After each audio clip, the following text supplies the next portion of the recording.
All right, most high in Christ, clap it up. All right, it's Thursday scripture breakdown. I'm Priest Cap Gadalhar. Before we start, y'all got any questions y'all want to ask?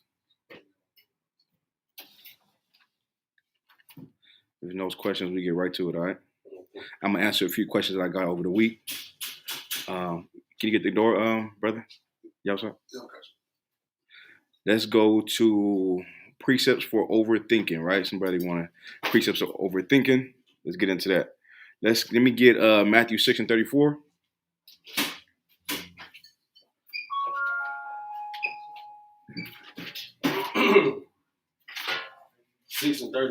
Matthew 6 and 34. Also, give me James 1 and 8. All right.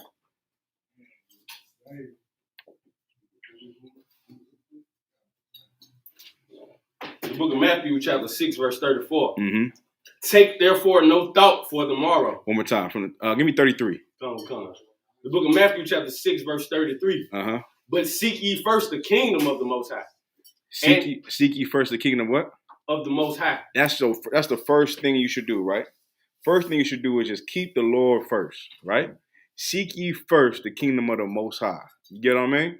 That should be your whole thought process. What should I do? Everything I do in life is to please the Most High. You get what I'm saying? Everything I want in life is to please the Most High, and that's my first thought. Seek ye first the kingdom of God. That's what it said, right? Go ahead. But seek ye first the kingdom of the Most High and his righteousness. And his righteousness. All the things that get you righteousness to get to the kingdom of heaven, right? That get you right. Go ahead. And all these things shall be added unto you. And all these things shall be added unto you. Go ahead. Take therefore no thought for the morrow. Don't even think about tomorrow. Why wouldn't you think about tomorrow? Anybody know the question for that? Answer for that? Salaki. Oh, why he said don't take no thought for tomorrow? Go ahead. You don't know if you're gonna be there tomorrow. Okay, what else though? That's true. Why would you think about tomorrow when it's today? Right? Today is the day we need to worry about. That's what he's saying. Don't worry about what's going to happen tomorrow. A new day brings new adventures. You get what I'm saying? That's people say, what? Take it day by day. Take it day by day. And that's how you should do life. Taking it day by day. You don't got to worry about the next day. You got to worry about right now. What's going on today, right? Go ahead. Take therefore no thought for the morrow, for the morrow shall take thought for the things of itself. Right, because tomorrow you're going to have what? Tomorrow you're going to have what, Yatar? Tomorrow you're gonna be able to take care of tomorrow. Tomorrow is, go ahead. You're gonna have another problem tomorrow. There you go. You're going to have more problems tomorrow. You get what I'm saying? You got problems come every day. And tomorrow, the next day, it's going to be more problems. You get what I mean? Why would you think about tomorrow when you got these problems in front of you? Don't take thought of it, right? So when you want to think about overthinking is you thinking about things you can't control. Worry about the things you can control right now. And you can do right now instead of what can come tomorrow might also give you a whole nother opportunity. Right. You get what I'm saying? So what are you worried about tomorrow? You get what I'm saying? So now we worried about right now and what's going forward. And our first thought should be what? What can I do to bring the kingdom of heaven fast as possible? What is the righteous things I can do? That should be your thoughts. Your thoughts is what? I have to do the right thing. The right thing is what matters. There's no overthinking that. All right? Keep going. Sufficient unto the day is the evil thereof. Sufficient unto the day that is the evil thereof. Break that down. Anybody know what that means? Sufficient. One more time. Sufficient unto the day is the evil thereof. Mm-hmm. Was it anybody want to try to break that down? It's a little tough. It sounds tough, but it's really easy.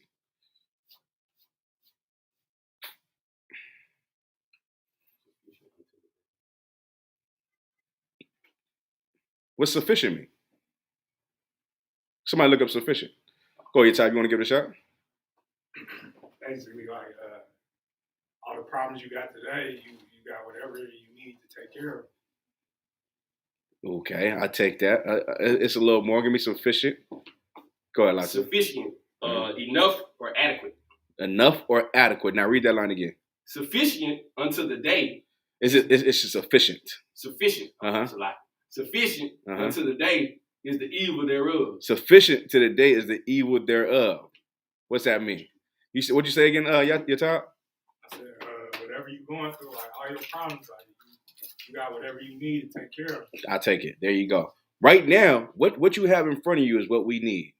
Tomorrow, we're gonna need whatever we have tomorrow, right? Right. It says, the scripture says what? Give us today our what? Daily bread. Y'all understand? Right. Give us today our daily bread. You're not saying tomorrow's bread, right? You ain't worried about Fridays and Saturdays bread. You're worried about today's bread. And don't worry about that. When you start to overthinkers start to what? Worry about things that they can't control, things that are in front of them and not like things that are in the future and not right in front of them. You understand? Give me James 1:8. The book of James, chapter 1, verse 8. A double-minded man is unstable in all his ways. Say it again. A double-minded man is unstable in all his ways. Right. A double-minded man is unstable in all his ways. What's a double-minded man? What's a double-minded man? Go ahead. Someone like keep changing his mind, basically. Keep changing. Why would he change his mind though? He ain't got no fortitude. He don't got no what? Fortitude. Okay, well, okay. Why is he double-minded though? He overthinks. You want to raise your hand, sis? Right? He overthinks. That's true, but why though? What is a double-minded person? Allah to say. They wishy-washy, like they not rooted in nothing. Right. Someone who's confused. Right. Right? Someone who's confused on what's right and what's wrong.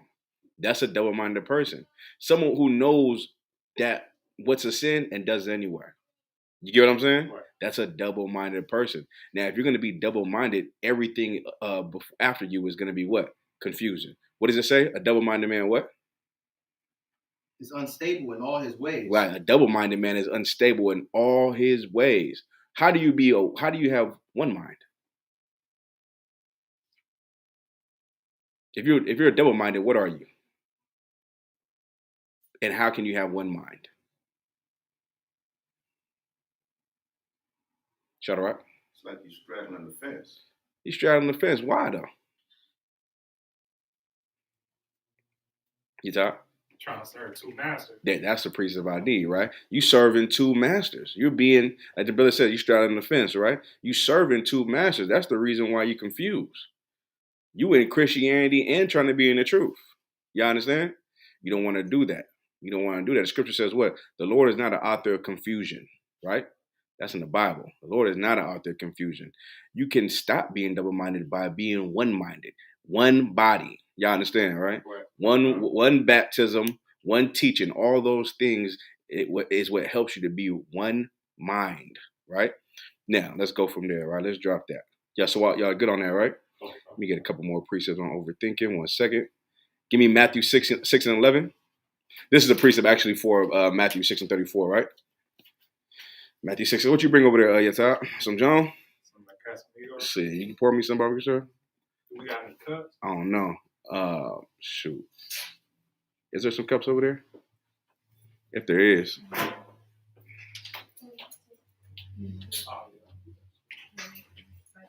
Let the troubadour Shadrach. Are they clean cups though? No. Oh, okay, solid. Is there any chaser over there? There's Pepsi. Huh? There's some Pepsi. I'll take some ice or Pepsi if you don't mind. Pepsi right there by the chicken. Matthew 6 and 11. The book of Matthew, chapter 6, verse 11.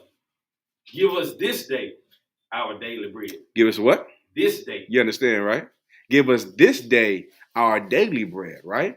What the Lord's Prayer, right? Right. That's what the Lord's Prayer said, man. The Lord's Prayer ain't saying give us tomorrow our bread, and the day after that, give us today our daily bread. Keep reading. And forgive us our debts, as we forgive our debtors. Read 13. And lead us not into temptation, Uh-huh. but deliver us from evil. Deliver us from what? From evil. Go ahead. For thine is the kingdom. You understand? That's what he said, man. But deliver us from the evil. This is a daily prayer. You understand? Right. A daily prayer that he's given to you. And that's what we got to worry about right now. How do we clear up anxiety? People get anxiety because they overthink, right? People get they stress themselves out. You know, stress is worse than anything. Stress is worse than anything because stress is something that you bring onto yourself. Someone can stress you out, don't get me wrong, but also you worrying too much stresses you out. You don't want to be like that. All right? No sweat. Solid. So we get on that, right? Give me Proverbs 4:23. If y'all got any questions, let me know, all right? Proverbs 4:23, and then we'll go to James 4:7. And we move on from that. Hopefully that can answer all the brothers' questions.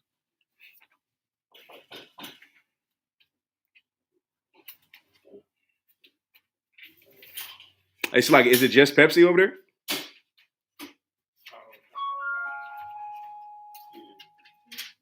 No sweat, that's solid. Proverbs 4:23. The book of Proverbs, chapter 4, verse 23. Mm-hmm. Keep thy heart with all diligence. Keep thy heart with what? With all diligence. Keep thy heart with all diligence, right? Keep thy heart with what? All diligence. What is your heart? Your mind. Right. So when it says keep thy heart with all diligence, what does diligent mean? Look it up for me, young man. Diligence, right? I believe diligence is thorough. Go ahead. Diligence to work hard. Yeah, it's work hard, it's thorough, it's consistent, I believe. Somebody look it up so we get the correct one.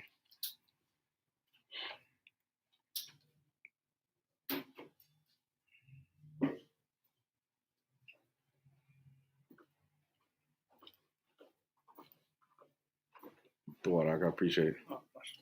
Y'all brothers in here looking fly, man. Goddamn. I like that, John. I like that too, Shutter Rock. The Merriam-Webster dictionary definition of diligence: Mm-hmm. steady, earnest, and energetic effort, devoted and painstaking work and application to accomplish an undertaking. Mm-hmm. Assiduity. Okay. The second one is the attention and care legally expected or required of a person, such as a party to a contract. Okay, solid. I'll take it. Right. Now read it again. Proverbs chapter 4, verse 23. Mm-hmm. Keep thy heart with all diligence. Keep thy heart what? Keep thy heart on the. Keep thy mind on the. Go ahead. The laws and statutes. Yeah, that's true. But to the context and the definition of diligence, keep the. Go ahead. On the day. Now on the day. That was good. That was a good try. I got to give it to you actually. But on the work. Come. You know what I mean? Keep your mind on the work. What is the work? The faith, right?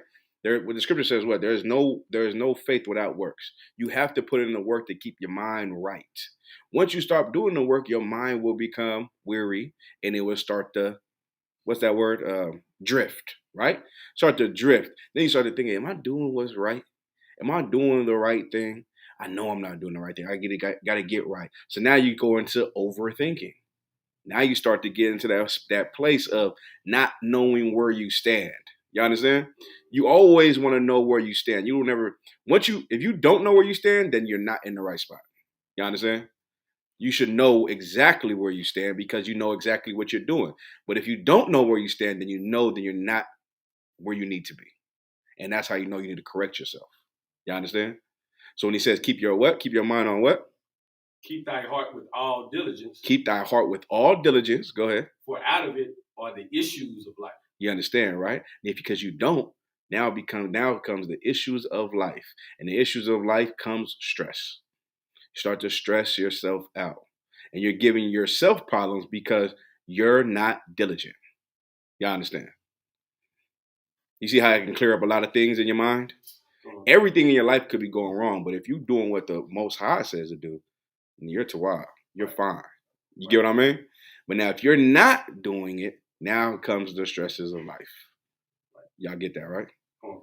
Like, even in your bad times, the Lord is still going to be with you. Right. Even though those rough times, you feel like, everything is against you, the Lord is still with you. Now, when the Lord ain't with you, now it's a problem. Now it could be something deeper than that. You feel what I mean? Because you're going off. But if you keep your mind right, your mind diligent, you don't got to worry about that. You understand? Right. So, can I get the other one? James 4:7. The book of James, chapter 4, verse 7. Submit yourselves, therefore, to God. Submit yourself, therefore, to who? God. To the Most High. Go ahead. Resist the devil. Resist the what? Resist the devil. Resist the devil. How do you resist the devil? What's resisting the devil mean? Shadarat? It's like when you don't take in the temptations. Perfect. That's perfectly said. You resist temptation. Resist the devil. Resist the things that deceives the truth. Right? You know what the truth is, and resist the thing that goes against it. Right? That's all. Resist the thing that goes against the truth. You have the law, statutes, commandments, and you got what you stand on, your code, your principles, right? You know your foundation of what you put your life into. So now you resist the things that go against it. Y'all understand? Resist those things and you'll be too wild. Keep going. Any more, Salakia? Come. Go ahead. Resist the devil, and he will flee from you. And he will what? He will flee from you. And he will what? He will flee from you. And he will flee from you, right? The best way to, you brothers have demons, sisters have demons on them, right? Whatever demon you have, people have them. How do you Salakia, I already gave you the answer. How do you deal with the demon? You starve him out. And that's what it means. Starve him out by what? Not doing what the demon on you wants you to do. So now you starve the demon out and it can resist you. Salakia.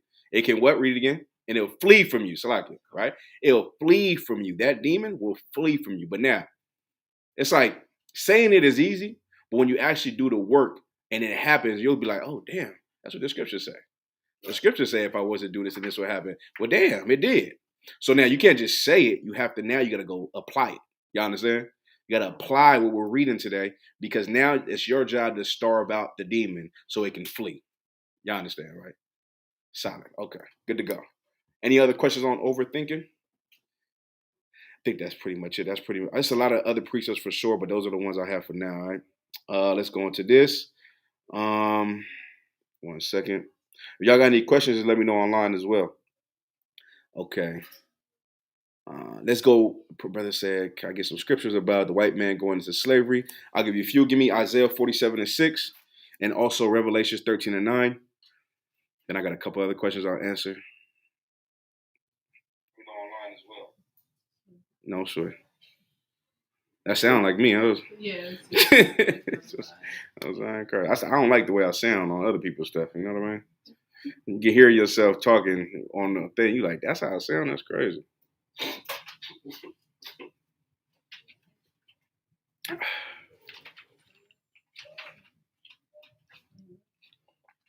What's that reposado at? Is that reposado? I think a little sweet.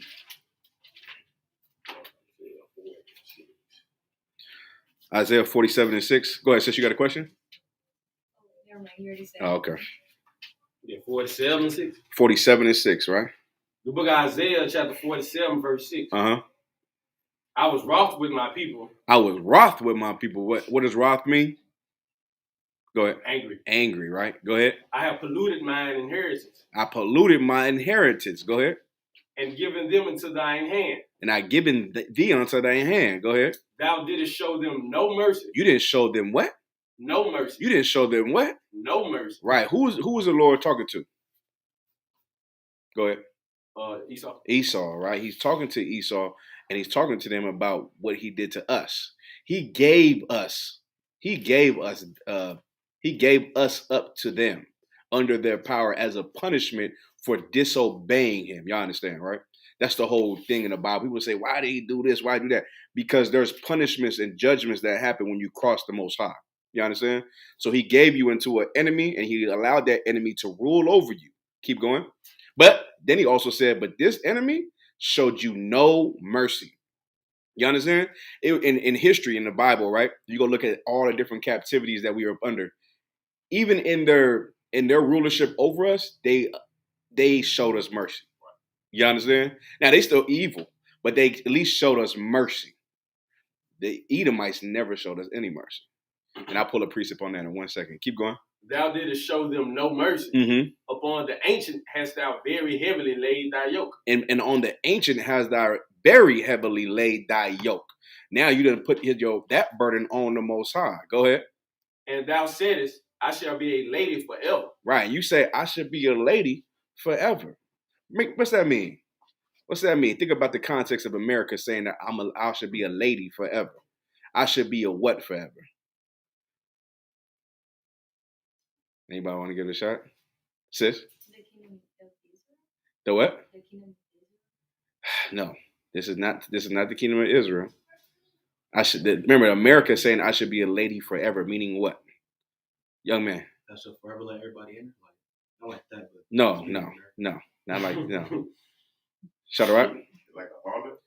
Harlot, like, yes, but give me more. Like, I should be a lady. What's a lady forever? Go ahead. Like beautiful, like. Nah, not beautiful, you top. Is it like the virgin daughter of Babylon type? No. Okay, think about, it's like, in other words, just having power forever, or having, like being a queen forever. Think about it like that. I should be a lady forever, meaning they thinking nothing's going to happen to them. You feel what I'm saying? They think nothing is going to happen to them because nothing happens to ladies with good class and good, you know what I mean? Mm-hmm. Nothing happens to them. Just and you sat there and said, I should be a lady forever. Keep going. I shall be a lady forever, so that thou didst not lay these things to thy heart. Right, so you won't do the things that come to your mind. Go ahead. Neither didst remember the latter end of it. Therefore hear now this, thou that art given to pleasures, that dwellest carelessly, that sayest in thine heart, I am, and none else beside me. This is who talking about? This is talking about the lady still. Y'all understand? Go ahead. America. Go ahead. I am, and none else beside me. I shall not sit as a widow. I should not sit as a what? As a widow. Go ahead. Neither shall I know the loss of children. And neither shall I know the loss of children. This is the arrogance that he's talking about. This precept is also Obadiah, right? Keep going. But these two things shall come to thee in a moment, in one day. Now, the Most High said this, but these two things shall come to you in a moment, in one day. Go ahead. The loss of children. The loss of what? The loss of children. The loss of children. Go ahead. And widowhood. And widowhood. Go ahead. They shall come upon thee in their perfection for the multitude of thy sorceries. Go ahead. And for the great abundance of thine enchantments. Keep going. For thou hast trusted in thy wickedness. Because you trusted in your wickedness. So now, these are things that the Lord answered to this woman, or this lady that thought they had power, to America, right? This is the arrogance that they had. He said, but listen, this will come upon you. All these things, and he's running it down. Keep going. Thou hast said, none seeth me. Thy wisdom and thy knowledge. Right. He said, thou hast said, nobody sees me. Go ahead. It hath perverted thee. And thou hast said in thine heart. Hold on. You listen to that part, right? You think no one's, now think about your life. And America says this. It said, no one sees me. And that thought of no one seeing you perverted them. It made them worse. You get what I'm saying? It made them the country they are. Everyone across the world knows how horrible and evil America is. And they think no one sees them, but everyone sees them. You get what I'm saying? Everyone knows exactly what they're doing. And they said, no one sees me. And that thing perverted them. So you take that into your life. You think you don't think the Lord sees what you do. And the perversion that gets up in you because no one sees it. Right? You want to clear that from you. You don't want to end up like this, right? Keep going. Thy wisdom and thy knowledge. Thy wisdom and thy knowledge. Go ahead. It hath perverted thee. And thou hast said in thine heart, I am, and none else beside me. Keep going. Therefore shall evil come upon thee. Thou shalt not know from whence it riseth, and mischief shall fall upon thee. Go ahead. Thou shalt not be able to put it off. And desolation shall come upon thee suddenly, which thou shalt not know. Keep going. Stand now with thine enchantments, and with the multitude of thy sorceries, wherein thou hast labored from thy youth. If so be thou shalt be able to profit, if so be thou mayest prevail. Mm-hmm. Thou art wearied in the multitude of thy counsels. Let now the astrologers, the stargazers, the monthly prognosticators. Okay, go ahead. The stargazers, the monthly prognosticators, stand up and save thee from these things that shall come upon thee. Mm-hmm. Behold, they shall be as stubble. The fire shall burn them.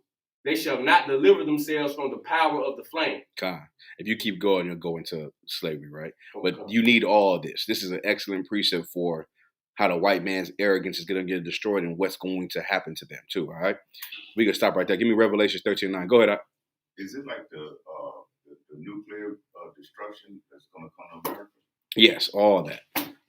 This is a perfect precept. But before we go to before we go to Revelation 13:9, give me Zechariah 1:15.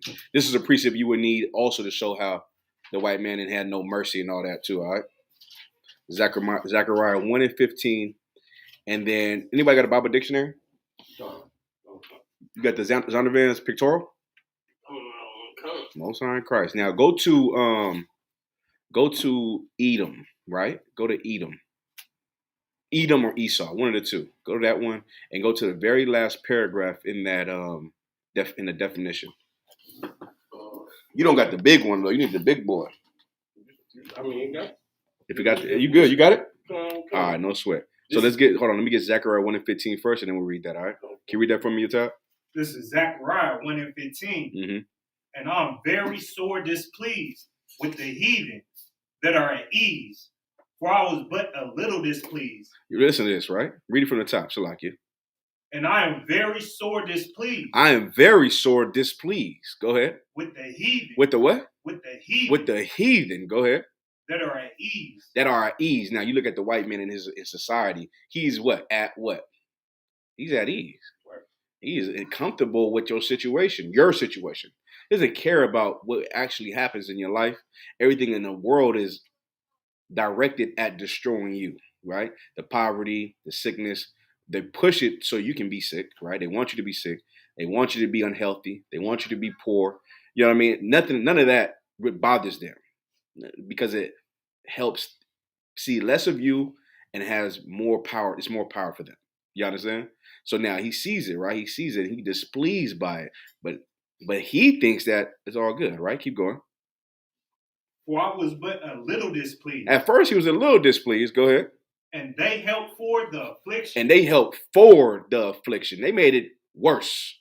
They had the Most High more, and he said, "Damn, I gave you the children of Israel, and they did wrong, but y'all had no mercy.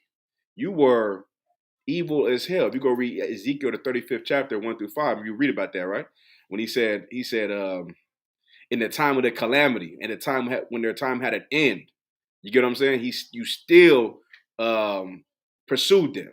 You get what I mean? That's why he said, "Therefore, blood shall pursue you for what you've done." Right? Your perpetual hatred, all those things. Y'all heard those precepts, right? So that's what that's talking about. Keep going. Therefore, thus said the Lord, Mm-hmm. I am returned to Jerusalem with mercies. My house shall be built in it, Mm-hmm. said the Lord of hosts. And a line shall be stretched forth upon Jerusalem. God, that's it right there. That's going into Christ, right? And what Christ is going to do, and he's going to build back the house of Israel through his sacrifice. So now, that's a good precept to show the no mercy part 2 and how the Lord looks at Esau and his kingdom and his power as being someone who abused it in a time where he should have just had it, did what he did, but then he really went in on y'all. And the Lord looked at it as cruel and unusual punishment per se. You know what I'm saying? So now let's go to Revelation 13. Oh yeah, Comp, you can give me that, Bobby Shaw.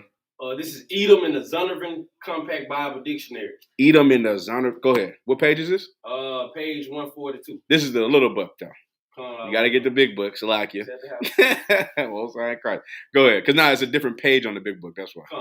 No sweat. Page 142. Mm-hmm. Edom figures prominently in the prophetic scriptures as the scene of great future judgment. Right. So now Edom is who?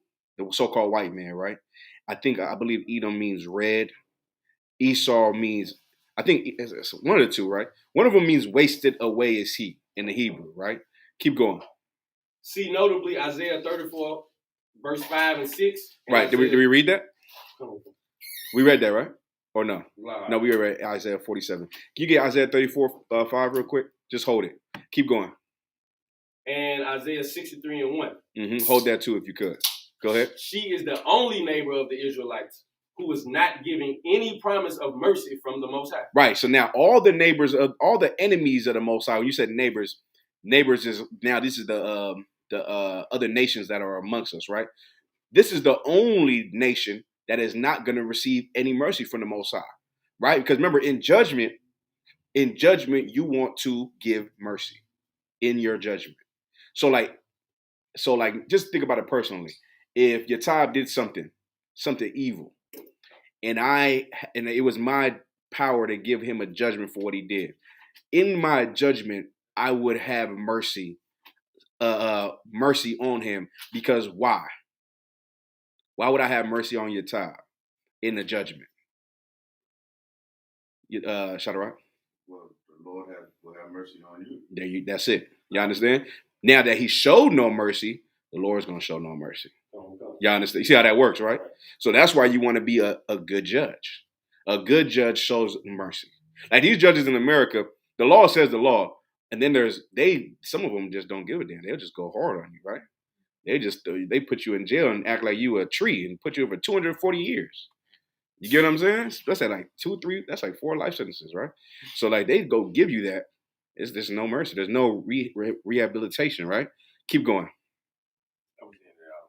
That was it? Come. Read again. So like Edom figures prominently in the prophetic scriptures as a scene of great future judgment. Right. Now, great future judgment, the great future judgments that are coming to the so-called Edomites. Go ahead. See notably Isaiah 34, 5 and 6, and Isaiah 63 and 1. Keep going. She is the only neighbor of the Israelites who was not given any promise of mercy from the Most High. Y'all understand, right? They're going to get no mercy from the Most High. So now, can you pull that precept on your top? This is Isaiah 34 and 5. For my sword shall be bathed in heaven. Behold, it shall come down upon Idumea. What? Idumea. Who is Idumea? Edom. Y'all understand, right? This sword is going to come down on this nation. Keep going. On these people. Go ahead. And upon the people of my curse. To judgment. To what? To judgment. Keep going. The sword of the Lord is filled with blood. It is made fat with fatness, and with blood of lambs and goats, with the fat of kidneys of ram, for the Lord hath a sacrifice in Basra. Okay. That's it, right?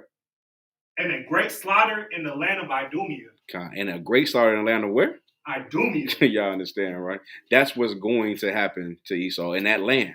Where's that land? It's in the north, in the Bible, right? I forget what book and chapter. I believe it's Jeremiah. Might be Jeremiah 50:3. If you can pull that. But read the other one, 63 and 1. This is Isaiah chapter 63 and 1. Who is this that cometh from Edom with dyed garments from Basra? This that is glorious in his apparel, traveling in the greatness of his strength. Go ahead. I that speak in righteousness, mighty to save. Wherefore art thou red in thine apparel? You are red in your what? Apparel. Go ahead. And thy garments like him that treadeth in a wine fat. That's going to be the garment of the Lord, right? Of Christ, right? It's going to be looking like so filled with blood. It's going to be looking like he just walked through, a wine. What did it say? A wine what? Wine fat. A wine fat. A place that's filled with grapes. You get what I'm saying? That's how bloody his garment is going to be. So you go tell this to a Christian. Right? Tell him that Christ is all love. How is Christ all love when he said he's going to slaughter everybody so bad and his white robe is going to be filled with blood? It's going to be looking so much red that it's going to look like it's burgundy. You understand? It's going to be drenched in so much blood that it won't even look like blood. It'll look like wine. That's dark blood. That's a lot of blood. Y'all understand it, right? So no sweat. Let's go. All right. So Revelation 13:9. Did I call another precept, right? Jeremiah 50:3. Is that the one I wanted? The land of the north or no? Come. It is? Okay, solid. Read it real quick. The book of Jeremiah, chapter 50, verse 3. This is the precept that shows where the land of Idumea is at, all right? Go ahead. For out of the north there cometh up a nation against her. Right, from out of the north, that cometh up a nation against her. Go ahead. Which shall make her land desolate. Which shall make her land what? Make her land desolate. Go ahead. And none shall dwell therein. Mm-hmm. They shall remove, they shall depart, both man and beast. So this land of the north is talking about where? Go ahead. North America. And no. Well, America. Go ahead, Shadrach. Talking about Europe? Now Europe. Go ahead. Russia. Perfectly said, right? So remember, north, it would sound like it would be America. You go look north, though. Geography. How you say that word? Geographically. There you go. More north, here's Russia. You get what I'm saying? And that's what the Lord is going to put. That's what you call Gog and Magog, right? Russia and his allies. More north, past Canada, past Alaska, you have Russia. That's the land of the north. You understand? No sweat. And that place is going to rain down on here, and that's how the Lord is going to come, and the Most High, and then Christ comes, and all that, right? So we're good on that. Now give me Revelation 13 and 9. This is Revelation chapter 13 and 9. Uh-huh. If any man have an ear, let him hear. Mm-hmm. He that leadeth in captivity shall go into captivity. Right. He that killeth with the sword must be killed with the sword. You understand? That's it. Y'all familiar with that, right? You show these to your Christians, and you show these to these people about what people are going to slavery. White people are going into slavery. Who else is going into slavery? Africans, Asians, right? All these people are going into slavery for their crimes against the Most High's people. And then after they're done with their slavery, they will go back to their countries and they'll be ruled in provinces under us. You understand? But they will just keep our laws. But the white man, he will not be here anymore. According to the Bible, he is going to fall off the face of the earth. That's like, just think about, you ever seen the movie Children of Men? You ever seen that before? Children of Men is a movie that talks about how they couldn't reproduce anymore, right? So they didn't have a baby for like 18 years and the world was going crazy. So the youngest people on the earth were like the most fascinating. They wanted to make sure that they stayed good because they were the best. They had the best ability to reproduce. You feel what I mean? So that will kind of happen to the white man. He'll lose fertility. You get what I'm saying? He's horrible now. Right. You get what I'm saying? So that in the future, he'll lose fertility and they won't be able to reproduce. I'm thinking it's ways like that, or maybe the Lord just wiped them off. Who knows? But the Lord said they will not be here anymore. They'll be gone and done. All right. After they served 1,000 years, which is a number that the Lord liked to use for saying a long time. You understand? All right. So we're good on that. Did I call another precept or no? Wow. Solid. All right. So now that's answered that brother's questions. Let me get to this question one time. Your sons are how do you come back, right? Let's get Ecclesiasticus 30 and 4. Of course, y'all know about reincarnation, right?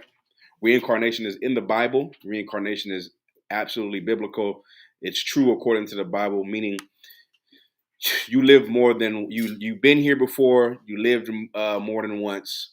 Everyone in this room has died and came back, and you always came back as the tribe of your father. So if you're a Judite now, you've been a Judite forever. You understand? And we can pull that as well. Let me get, before we go to Ecclesiasticus 30 and 4, let me get Ecclesiastes 6 and 10. There's nothing new under the sun. If I can pull that precept real quick, all right? Ecclesiastes 6 and 10.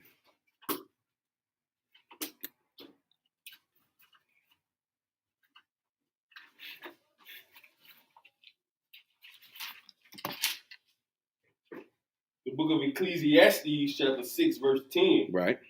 That which have been is named already. That which hath been is named already. Go ahead.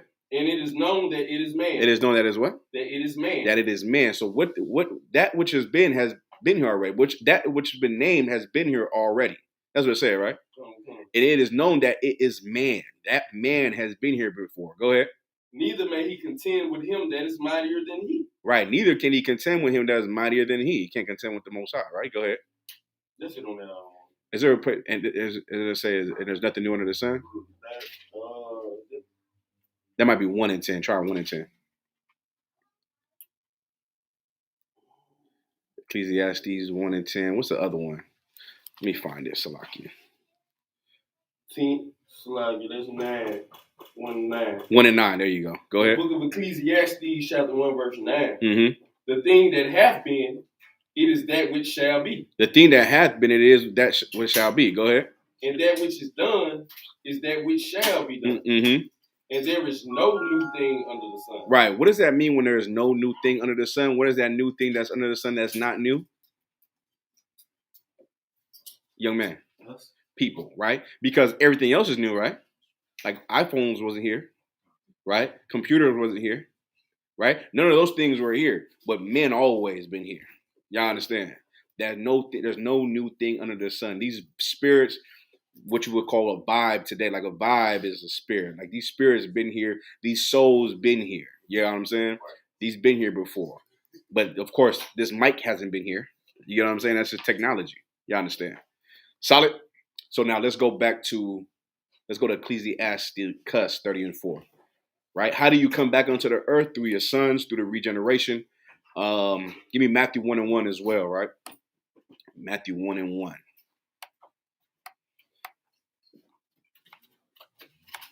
People will ask the questions, what if I don't have a son, right? What if I don't have a son, I don't have a child, how do I come back, right? Well, I answer that as well. This is Matthew chapter 1, verse 1. Mm-hmm. The book of the generations of Jesus Christ. The book of the generations of Jesus Christ. 1 second. There's a story that just came to my mind. Give me in Genesis, right? Genesis. Shadara, can you find this for me? In Genesis is a story about the brother who had sex with his sister. I mean, it's like his brother's wife after he died, and they didn't have a child, but he's supposed to be with her so they can bring forth a child, right? Let's go into that story if you can find it. It's in Genesis. Go ahead. But he spilled seed on the floor, and he got killed for it, right? Pull that one. Go ahead. You know what's that you talk? You talking about Judah and his sons? Isn't this nah? It's one of his relatives, but I forget the cat name. I'll find it in a second. Let's read this though. Matthew chapter 1, verse 1. Mm-hmm. The book of the generations of Jesus Christ. Right. This is the book of the generations of Jesus Christ, right? Jesus Christ is the King of the Jews, right? The brother who sacrificed his life for us. Go ahead. The son of David. The son of what? The son of David. Right. He's the son of David, right? So now this is the generation of Jesus Christ, right? The son of David, meaning what? The lineage of David, sir. Meaning what, though? From the same tribe, sir. Okay, meaning what, though?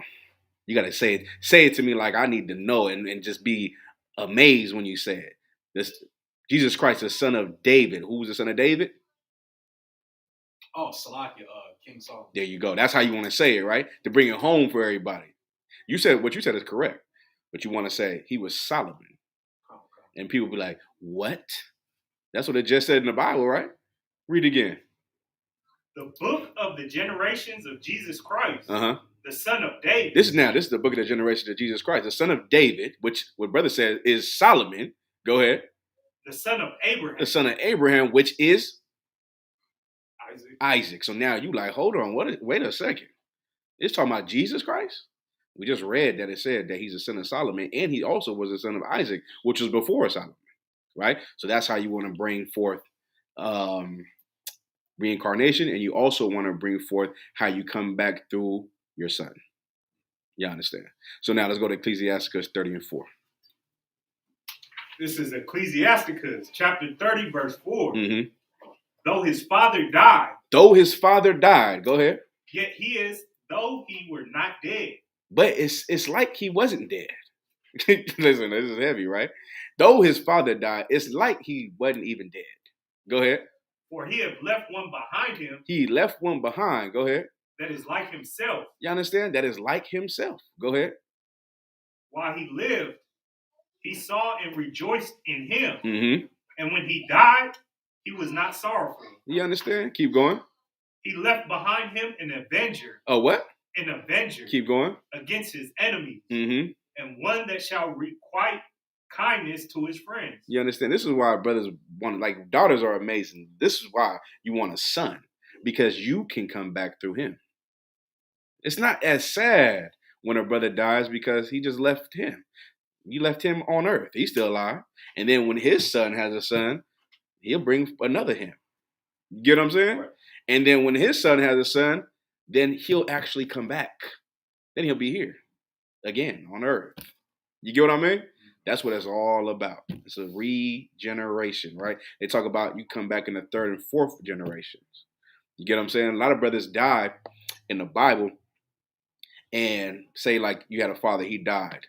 The mother was pregnant. Or it's like you have a brother, you have a woman pregnant, your brother dies. Your brother dies, you name your son what your brother's name was. Right.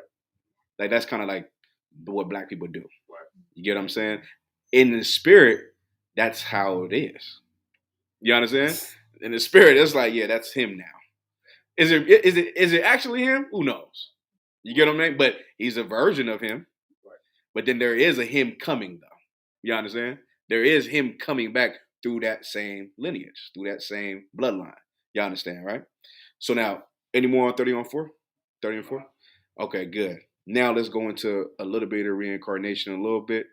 Okay, we touch on 1 and 10, 6 and 10, 1 and 1, 30 and 4. I think we should be good. I want to go into the sun part. Give me the 3rd and 4th. The Genesis. You got that one yet? Come on, let's get to the Genesis, right? This is a story in the Bible, what was supposed to happen. Remember, also in this story, I'll give you a little context. Like the tribe of Judah, or I think they were Judites, the tribe of Judah was very small. You don't need to do this today. You don't need to sleep with your brother's wife if he dies. You get what I'm saying? But there was a time where you needed to because they were so small of a family, so small of a people, where person is close to you, and you would avoid sleeping with someone outside your nation. You get what I'm saying? Right. But you don't need to do this today. But this is absolutely in the law. But their provision of it now is that we're so big, you don't need to. All right, Shadrach, you got it? We start at 7. Yeah, start where you need to. Come. Genesis 38, chapter verse 7. Go ahead. And Judah's firstborn, was wicked in the sight of the Lord. Right, he was wicked in the sight of the Lord. Go ahead. And the Lord slew him. Mm-hmm. Verse 8. And Judah said unto Onan. That's right. Onan, that's his name. Go ahead. Go in unto thy brother's wife. Go in unto your brother's wife. Go ahead. And marry her. Mm-hmm. And raise up seed to thy brother. Right, and raise up seed to thy brother, meaning what? So this cat's going to die. And like, listen, go have a son and then name your son what your brother's name was. Raise him up. Go ahead. Verse 9. And Onan knew that the seed should not be his. Uh-huh. And it came to pass, when he went in unto his brother's wife, that he spilled it on the ground. Right, he spilled it on the ground, meaning he's having sex with the sister. And instead of finishing in her, he finishes out of her. What you call pulling out today, right? Keep going. Lest that he should give seed to his brother. Because he was selfish. You understand? He wanted it to be his son, which technically would have been his son. Right. You get what I mean? But in hindsight, he looking at it as like, well, I'm doing this for my brother. I'm not doing it for myself. But he took to have sex for himself, though. Right? Keep going. Verse 10. And the thing which he did displeased the Lord. Right, and that thing displeased the Lord, right? Go ahead. Wherefore he slew him also. He killed him too. Right? This is the time of Genesis. Like I said, the family was small. This was a time where that needed to happen because when you have sons, you have warriors. You get what I'm saying? There's a precept in the Bible that says a man with many sons is like having arrows in your quiver. Can you pull that precept? Let me see if I can find it.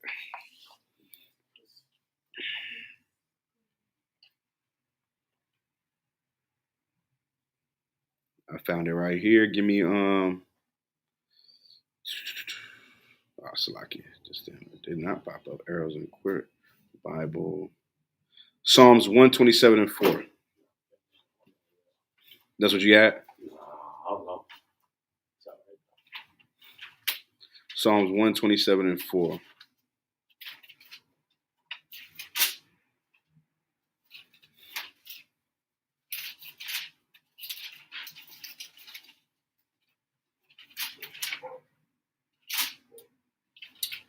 This is the book of Psalms, chapter 127, verse 4. Mm-hmm. As arrows are in the hand of a mighty man, so are children of the youth. Mm-hmm. Go ahead. Verse 5.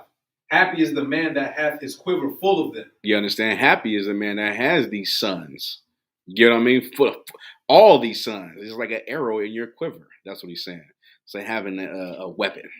You know what I mean? Having all these sons. It's a good thing that the Lord sees because he sees it as soldiers. You know what I mean? Someone to put in his army. And that's how men love their sons. You understand? So let me get on that. Do I need to go anything on reincarnation? Y'all got any questions on this topic? All right, no sweat. If you no question, I'll move on. All right. Okay, went over that. Okay. What do you do when people lie on you? Right? Let me get 1 John 3 and 13. 1 John 3 and 13. Also, in the Apocrypha, right? There's a story about these two Levite priests. These two Levite priests who lied on a woman. Y'all familiar with that story? You can find that, Itazan. You know what I'm talking about? Is that you're talking about the history of Susanna? Is that? I think it is Susanna. Is that the one where they lied and said they were trying to have sex with her? Yes. Yeah, that's yes. history of Susanna. Can you pull it for me, Baba Kishore? We'll go over that too, because they lied on her, right? They lied on her, and I'm gonna show you the tactic that the brother used. I believe it was, I forget the name. Daniel? I think it was Daniel, right? Young Daniel, right? I wanted to say a Rubabel, but that's a different brother, right? Daniel did a tactic, which is what they use today in the police department. They separate people, put them in an interrogation room, and see what the stories is, right? That's from the Bible, right? So let's go there. Let's get the other precept first, and then we'll go there, all right? And what you don't want to be as a liar, you don't want to slander someone's name, right? You don't want to say something about someone that's not true. That's what you call a slanderer, or also a murmur, right? Mm-hmm. You don't want to do that. That's evil as a sin, right? John 3 and 13, you got it? Did I say 1 John? Yeah, 1 John 3 and 13, if you could. This is 1 John chapter 3, verse 13. Mm-hmm. Marvel not, my brethren, if the world hates you. We know that we have passed from death unto life, because we love the brethren. Listen, right? Read it from the top. 1 John 3 and 13. Mm-hmm. Marvel not, my brethren, if the world hates you. Don't worry if the world hates you. You know what I mean? In other words, hate on you. You understand? People hate on you. That's a normal thing. If no one hates on you, then you probably should do something to make people hate on you. You get what I'm saying? Start dressing fly, like the brother right here, y'all. Your tie, shot a rock. You know what I mean? Start dressing fly like that. Have somebody hate on you. If you have someone hate on you, it's good. It's okay.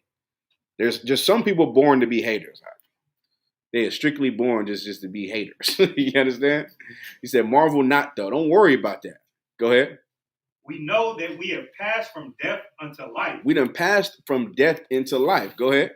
Because we love the brethren. Because we love the brethren. We're not haters. You understand? We congratulate. We love each other. We do not hate on each other. Keep going. He that loveth not his brother abideth in death. Mm-hmm. Go ahead. Abide in another word, hate. Right? He abideth in hate. Go ahead. Whoever hateth his brother is a murderer. You understand, right? If you a hater, you're a murderer. You will murder someone. Who was a hater? Who who the number one hater in the Bible is? Go ahead. Judas. Yeah, Judas. Who betrayed the Christ, his brother, for some money. You get what I'm saying? For some money. And ended up killing himself. Mm-hmm. And no one felt bad for him. No one felt bad for him because he know he did something so evil. It's the most evil thing you can do is betray someone's trust that died for you. God damn. You get what I'm saying? This guy that died for him and you turned him into the police for some money? That's not good. You know? Any more on that? And you know that no murderer have eternal life abiding in him. Mm-hmm. Solid. Give me Matthew 5 and 11.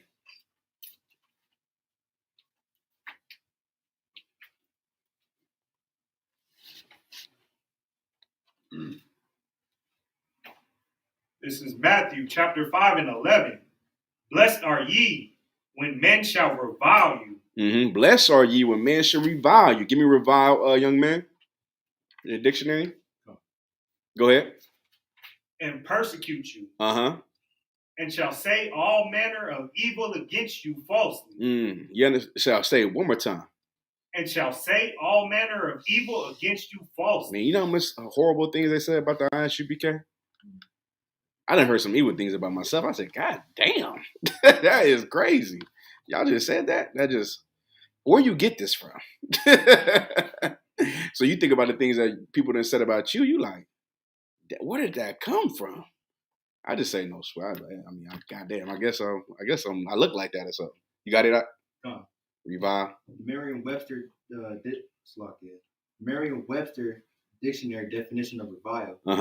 To subject to verbal abuse. To subject to verbal abuse. Go ahead. Or to use abusive language. Right? Oh man, them niggas ain't shit, man. Them niggas do coke, man. I seen them. I heard that before. That's why I'm using it. They said brothers did coke. I said, did coke? Come on. That's good night, you know. I so many things. It's just like, hey, you know, it is what it is. I just like, so if I may, I just want to bring up something. It was after class, after I got done with Sabbath, there was a brother I know from Virginia. He hit me up and he was telling me that some people were trying to say that the West Coast was telling people that you could smoke weed. And we were like, who said that? And they were saying we said that the brothers on the West Coast said we can get high, huh? Somebody told him that and he hit me up. He was like, I know y'all not saying that. I just wanted to let you know, like, that's what they're trying to say about you. Yeah, that's crazy. Yeah. When the hell we say that anyone get high, you know? But that's just what happens. You know what I mean? But the Lord said, blessed are thee. Because men are going to revile you. Men are going to talk bad about you. Men are going to hate on. They're going to lie on you. That's just, it comes with the job.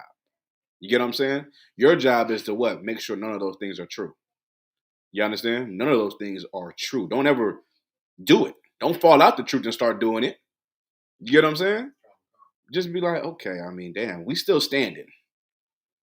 Y'all not standing, but we standing. We got to be doing something right? All right, good to go. Any more? All right, now let's get to the story with the Susanna, right? Let's get right to it.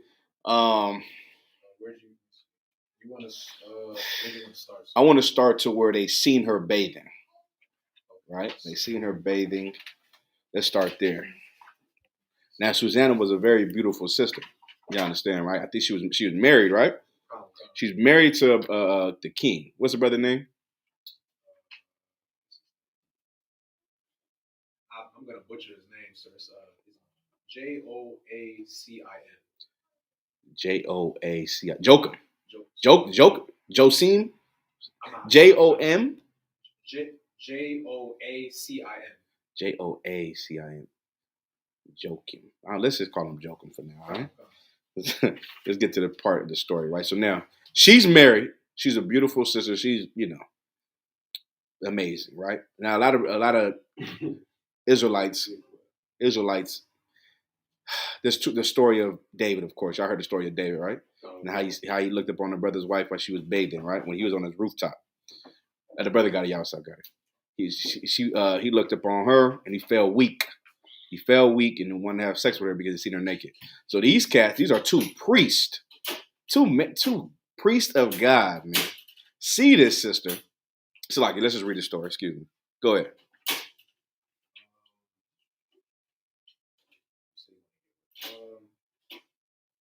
I can start at 15, sir. 15? Is that, do I need a little more context or no? Lazo, you said 7? Come on. Go to verse 7 then. Look down. You might want to jump up. Just read probably a few verses of 7 to 10 and then jump to 15, all right? Okay, go ahead. This is the history of Susanna and the Apocrypha. Verse 7. Now when the people departed away at noon, Susanna went into her husband's garden to walk. And the 2 elders saw her going in every day and walking, so that their lust was inflamed toward her. Yeah, so now just imagine 2 brothers in the school, 2 brothers, right? They priests, and they see his sister all the time. And so now they see her and they just keep talking about it. Like, it's nothing to say a sister look good, right? But it's one thing to just be getting with another brother and talk about a married woman. She ain't single. You get what I'm saying? If you were single, then yeah, maybe one of y'all can go talk to her, but they know they couldn't. So they just gonna talk about the things they would do to her. Right? It was evil, right? Keep going. Verse 9. So that lust was inflamed, right? That's what it said? Come. So now, inflamed meaning it's just at the point of, now I'm gonna do something crazy. Right. You get what I'm saying? This what makes a rapist, you know? Right. Go ahead. Verse 9. And they perverted their own mind Mm-hmm. and turned away their eyes, that they may not look unto heaven, nor remember just judgments. Yeah, you see now, listen. That's how you know you got a problem. Like there's a demon, right? Some brothers might have a demon. And to do the act, they might want to do what? What would they do to ignore or ignore the reasons why they shouldn't? What would they do? They have a demon on them, and they want to execute the sin. What do they do? What are some of the things they do?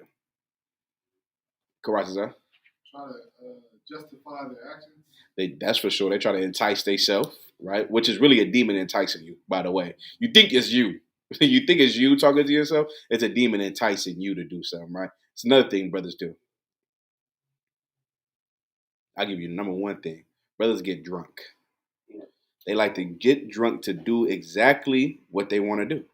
Like, or pop a pill. They pop a pill to make sure they do exactly what they intended to do. They allow that pill to push them to the point of, yeah, I'm ready now.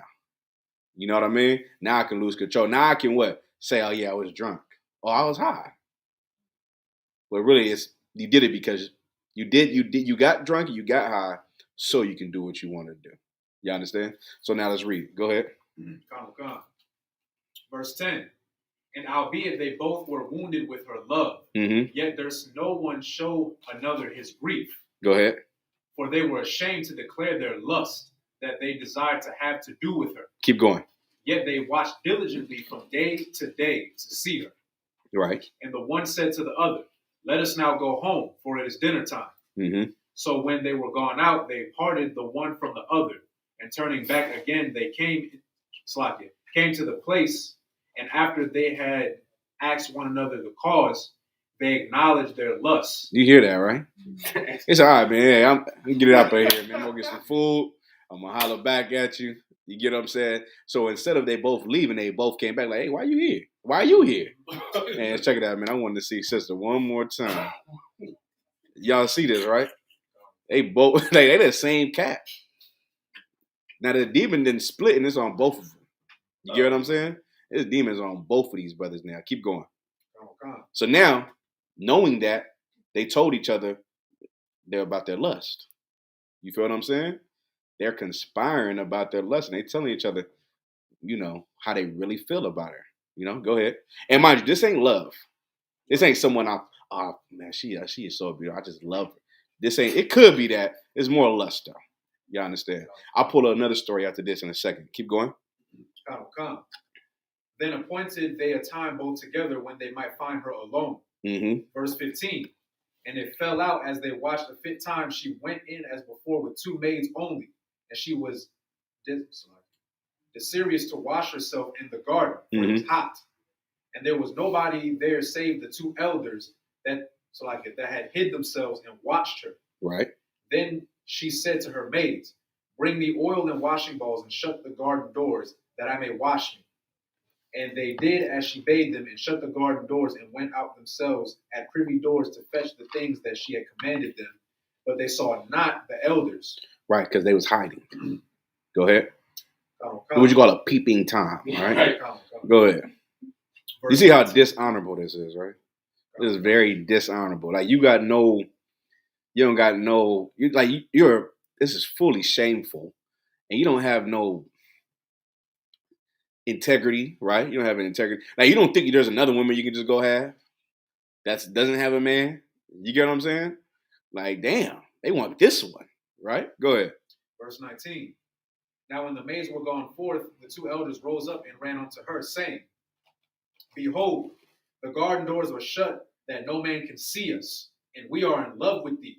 Therefore consent unto us and lie with us. Mm-hmm. Keep going, sir. Keep going. Verse 21.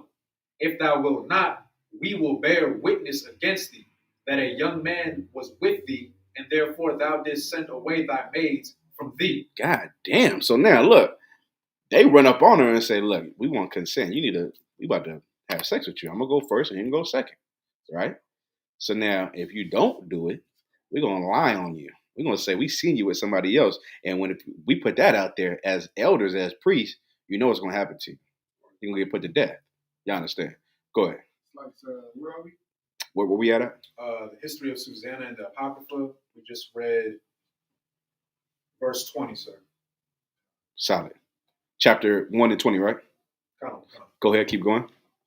Verse 21. Mm-hmm. Oh, slack. We just read 20. Go 22. So we're on verse 22. Slack. Solid. Verse 22. Mm-hmm. Then Susanna sighed and said, I am straitened on every side. For if I do this thing, it is death unto me. Right. So she's saying it's a lose-lose situation. I can have sex with them, then I know I'm going to die. Or they going to lie on me, then I know I'm going to die too. Right? Keep going. And if I do it not, I cannot escape your hands. Mm-hmm. Verse 23. So they like, oh, shit. They like, okay, well, you get your mind right there. You know what you need to do. Go ahead. It is better for me to fall into your hands and not do it than to sin in the sight of the Lord. Y'all understand, right?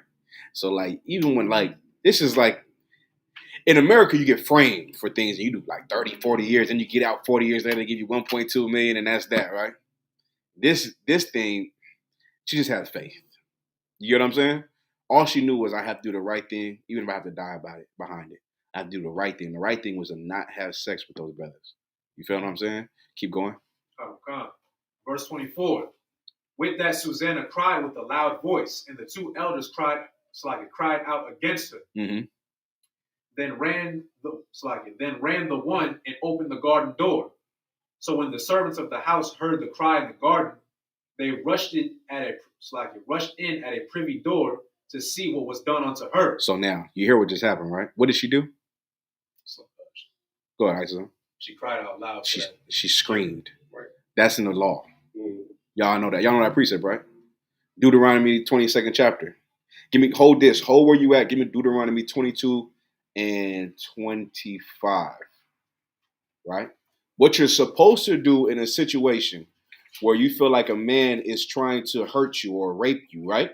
Or take advantage of you, you're supposed to scream. Y'all know that, right? We're going to pull it in the Bible right now. You're supposed to cry aloud. This is the book of Deuteronomy, chapter 22, verse 25. Yep. But if a man find a betrothed damsel in the field, Mm-hmm. and the man force her Mm-hmm. and lie with her, Go ahead. then the man only that lay with her shall die. Go ahead. Verse 26. But unto the damsel thou shalt do nothing. There is in the damsel no sin worthy of death. Go to 28. 28. 28. Mm-hmm. Come. If a man find a damsel that is a virgin, Right. which is not betrothed, and lay hold on her, Go ahead. and lie with her, and they be found, Go ahead. then the man that lay with her shall give unto the damsel's father 50 shekels of silver. That's not where I want. Where's it? 27. 27. Salakia. 27. Read 27. There it is. Mm-hmm. The book of Deuteronomy, chapter 22, verse 27. Go ahead. For he found her in the field, and the betrothed damsel cried, and there was none to save her. There was what? There was none to save her. Go ahead. Verse 28. If a man find a damsel that is a virgin. Solid, right? So now you have to cry, meaning you have to scream when you're in a situation like that. What did Susanna do? She screamed. And her screaming alerted the handmaids. Right. And when she screamed, they started like, hey, nah, she lying. Y'all understand? Because now it's a chaotic situation. Because if you don't scream,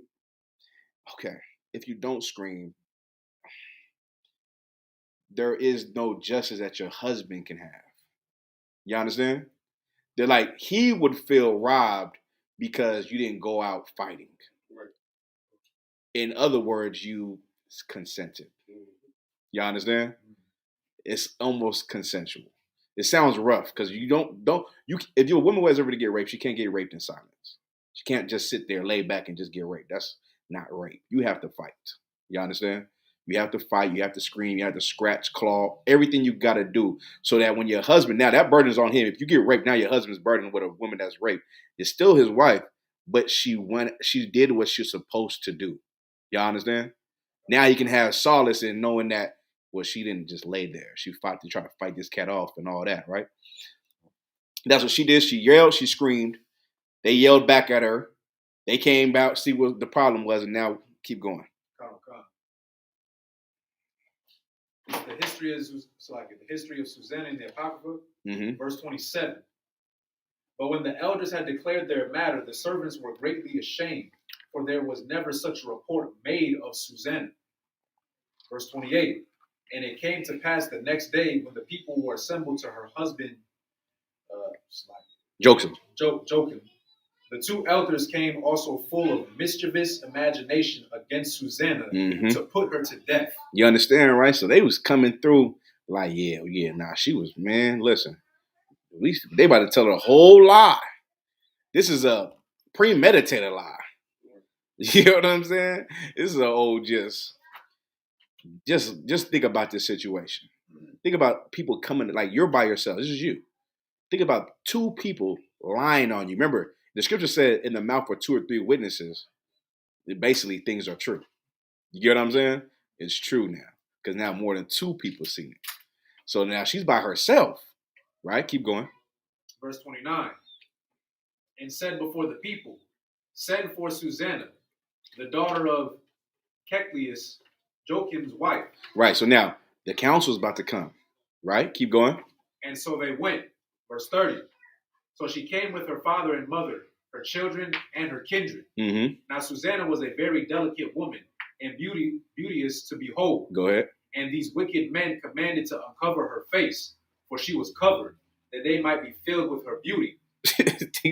Even in this, they still like, nah, we want to see. Go ahead. Verse 33. Therefore her friends and all that saw her wept. Then the 2 elders stood up in the midst of the people and laid their hands upon her head. And she, weeping, looked up toward heaven, for her heart trusted in the Lord. Verse 36. So this is why it's important to have an excellent reputation as well, right? Her reputation was excellent.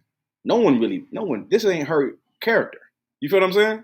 Her character is not to cheat on her husband, be a hoe, be promiscuous, be someone who would shame her husband, right? She's shamefaced. So they're like crying for it because they like, damn, I can't believe this is happening. So that's why it's important for you to have an excellent reputation, because if you're in a situation, people can be like, nah, that ain't him.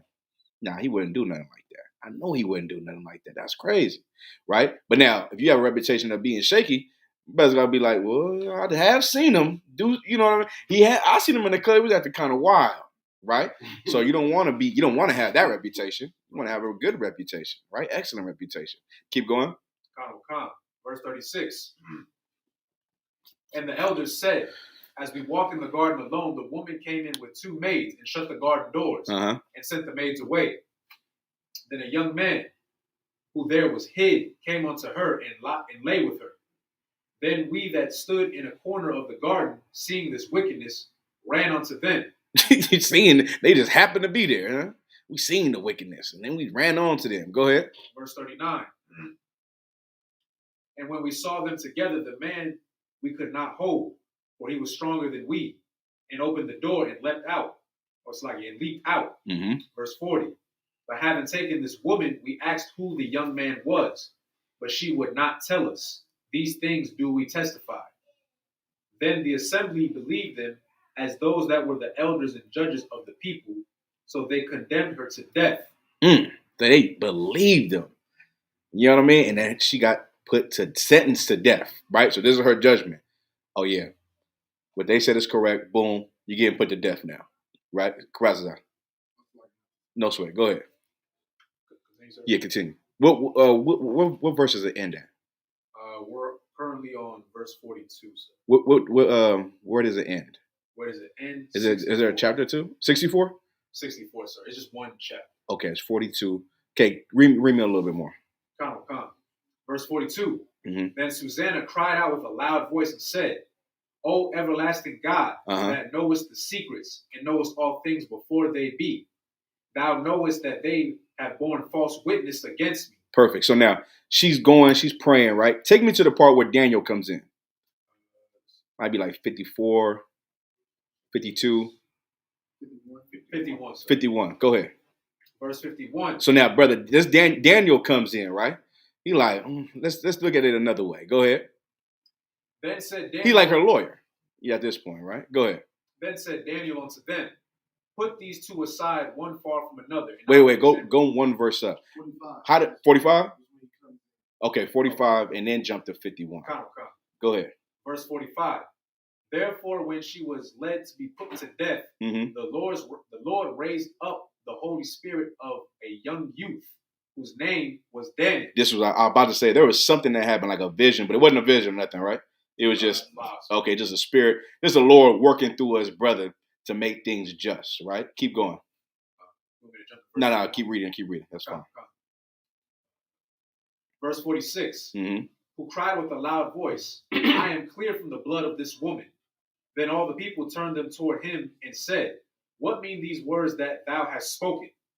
So he, standing in the midst of them, said, are ye such fools, ye sons of Israel, that without examination or knowledge of the truth, ye have condemned a daughter of Israel? Keep going. Remember, this is the same Daniel. Same Daniel in the time of the, what captivity was that? Persian captivity, right? That got raised up to, I believe, second in command in the whole damn nation under the heathen. Under Nebuchadnezzar, I believe, right? Would you want to say something, Shadrach? I thought it was the first the Babylonian captivity. Was it a Babylonian captivity? Okay, I believe so, right? This same Daniel was in the lion's den, right? Keep going. Verse 49. Return again to the place of judgment, for they have borne false witness against him. Wherefore all the people turned again in haste, and the elders said unto him, come, sit down among us, and show it to us, seeing God hath given thee the honor of an elder. Right, and this is what you'll learn too. As a priest, man, like, I know for sure I do it. And a lot of brothers, you adopted it because I adopted it. It's just one West. We ask a lot of questions. You understand? You just ask a lot of questions. It's always a question. So much so, a brother might be like, you get him to the point, you're like, I don't know. I don't know why I did it. God damn, that was a lot. I didn't expect you to ask me 7 questions. But you got to get to the bottom of everything. You understand? Getting to the bottom of everything is the root of issues. You want to do that. You don't want to let things slide or let things just be what it is. You want to get to the bottom of things. That's what Daniel's doing. Daniel is that's why we called priests and officers. You understand? Officer. Everyone is an officer. Y'all understand, right? So now keep going. Come. Verse 51. Then said Daniel unto them, put these two aside, one far from another, and I will examine them. So when they were put asunder one from another, he called one of them and said unto him. So now listen, this is what we talked about earlier. This is real integration, right? You grab two, instead of them being together, you separate them. You separate them so you can hear this parent's side of the story and this person's side of the story. And you ask them more than once about the situation. You ask them probably 3, 4 times, even 5 times, 6 times, 7 times, because you want to see if it's accurate with each other. That's like people mean integration room for what, 6 hours? More than that, right? They put you in there 12 hours, let you get sleepy. It's all psychological, right? It's to bring out the truth. Because they be lying. You can lie for about an hour or 2, and 3 hours. Then you get hungry, right? Then you get tired. You start feeling weak. And you're like, well, goddamn, this would actually happen, man. Right? This was going on with the brother, right? Go ahead. Come. Oh, thou that art waxen old in wickedness. Now thy sins which thou hast committed aforetime are come to light. For thou hast pronounced false judgment. Stop right there. This is heavy what he said, right? He said, you waxed old in your wickedness. The things that you did aforetime, they didn't did this before. Now it's come to light. You feel what I'm saying? Like there's things you might have got away with. Now you're not getting away with it no more. Now all those things that you did and added up, and now the light's on you and your problem. That's what he said, right? Go ahead. Come. Verse 53. For thou hast pronounced false judgment and hast condemned the innocent, Mm-hmm. and hast let the guilty go free. Albeit the Lord saith, the innocent and the righteous shalt thou not slay. Go ahead. Verse 54. Now then, if thou hast seen her, tell me, under what tree sawest thou them companying together? Who answered, under a mastic tree. Under a what tree? A mastic tree. Right, under a mastic tree. Go ahead. Verse 55.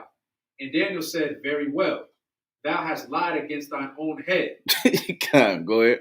For even now the angel of God hath received the sentence of God to cut thee in two. Mm. Keep going, sir? Keep going. Verse 56. So he put him aside and commanded to bring the other. And he said unto him, O thou seed of Canaan, and not of Judah, beauty hath deceived thee, and lust hath perverted thine heart. Mm-hmm. Verse 57. Thus have ye dealt with the daughters of Israel, and they for fear companied with you. But the daughter of Judah would not abide your wickedness. Now therefore tell me, under what tree didst thou take them companying together? Who answered, under a home tree. Under a what tree? A home tree. Now they lying. Now he caught them in their lie, right? So now let's skip up, right? Let's skip up to where they come back in there and the sister gets set free. So you at what, 50?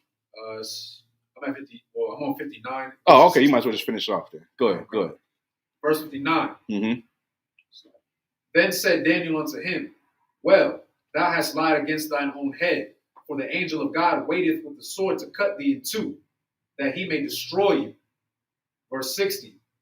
With that all the assembly cried out with a loud voice and praised God, who saveth them that trust in him. Mm-hmm. And they arose against the two elders, for Daniel had convicted them of false witness by their own mouth.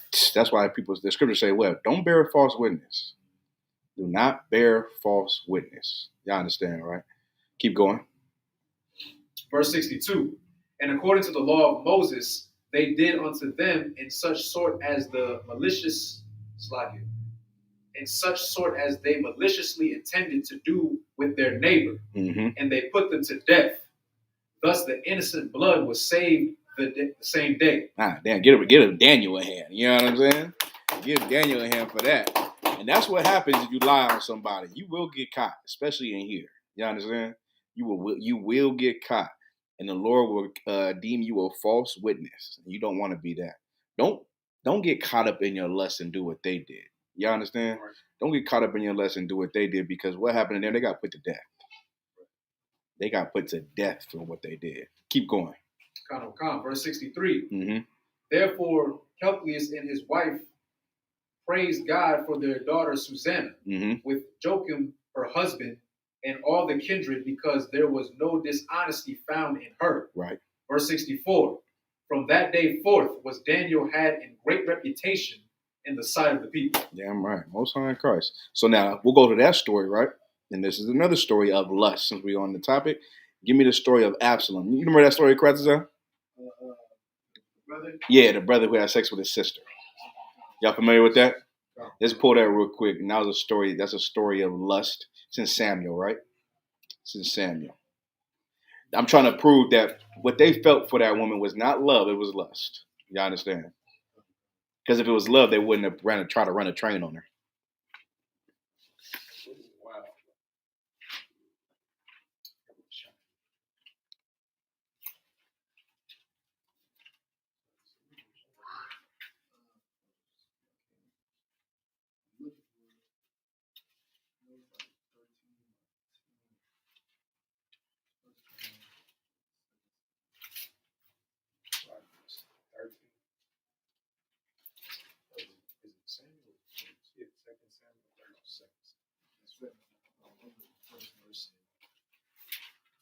You got it? Okay,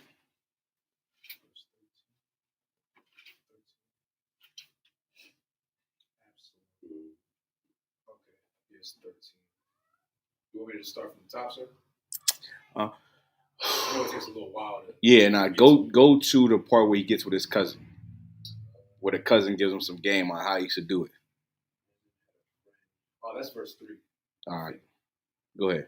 It's the book of 2 Samuel, chapter 13, verse 3. Mm-hmm. But Amnon had a friend whose name was Jonadab, the son of Shemiah, David's brother. Mm-hmm. And Jonadab was a very subtle man. Verse 4. Subtle meaning what? It's subtle, right? Come. Meaning what?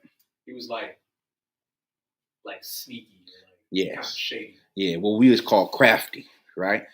Manipulative, a snake, right? All those things. He's like that. Go ahead. Come.